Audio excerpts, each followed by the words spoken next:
Hey guys, কার কার বাড়িতে আজকে রাখি পরানো হচ্ছে অবশ্যই আমাকে কমেন্ট বক্সে জানিও। আর আমার বাড়িতে কিন্তু আজকে রাখি পরানো হয়নি। ফ্রাইডে রাত্রিবেলায় আমার দিদির ছেলে মেয়েরা সবাই এসেছিল। বেশ আনন্দ করে কালকে রাতটা আমাদের কেটেছিল। অনেক দিন পর দিদি আমাদের বাড়িতে আসলো। এটা হচ্ছে দিদির মেয়ে সোনা, ও দেখো ভাইকে রাখি পরানোর জন্য ব্যস্ত। আর আমার ছেলে দেখো বদমাশি করেই যাচ্ছে, বিচ্ছু নাম্বার ওয়ান। আর সোনা কিন্তু মন দিয়ে ওর ভাইকে রাখি পরাচ্ছে। অনেক দিন পর দিদি দাদাকে পেয়ে আমার ছেলেও তো ভীষণ খুশি, মানে সে ওদেরকে যেতেই দেবে না, রাত্রিবেলা ওরা চলে যাবে, বলছে না যেতে দেবো না, ওরা থাকুক আজকে।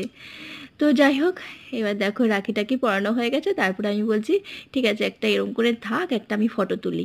তো দেখো আমার ছেলের মুখটা দেখো। তারপর দেখো সে কিছুতেই ফটো তুলতে দিচ্ছিল না। তারপর যা হোক একটা ফটো তুললাম। এরপর দেখো মিষ্টি খাওয়া খাই, মিষ্টি খাওয়াতে গিয়ে ওরা আবার বাছাই করছে, দেখো কোন মিষ্টিটা বড় কোন মিষ্টিটা ছোট। ভাই বোনের খুনসুটি দেখেছো। তারপর দিদির মেয়ে বলছে যে মিষ্টিটা তো দোকানদার বানিয়েছে, আমি কি করব। তো যাই হোক এটা হচ্ছে দেখো আমার দিদি, কি মিষ্টি দেখতে না, দেখো আমার দিদিকে। যাই হোক সবাই ভালো থেকো সুস্থ থেকো, সবাইকে জানাই শুভ রাখি বন্ধনের প্রীতি শুভেচ্ছা ও ভালোবাসা।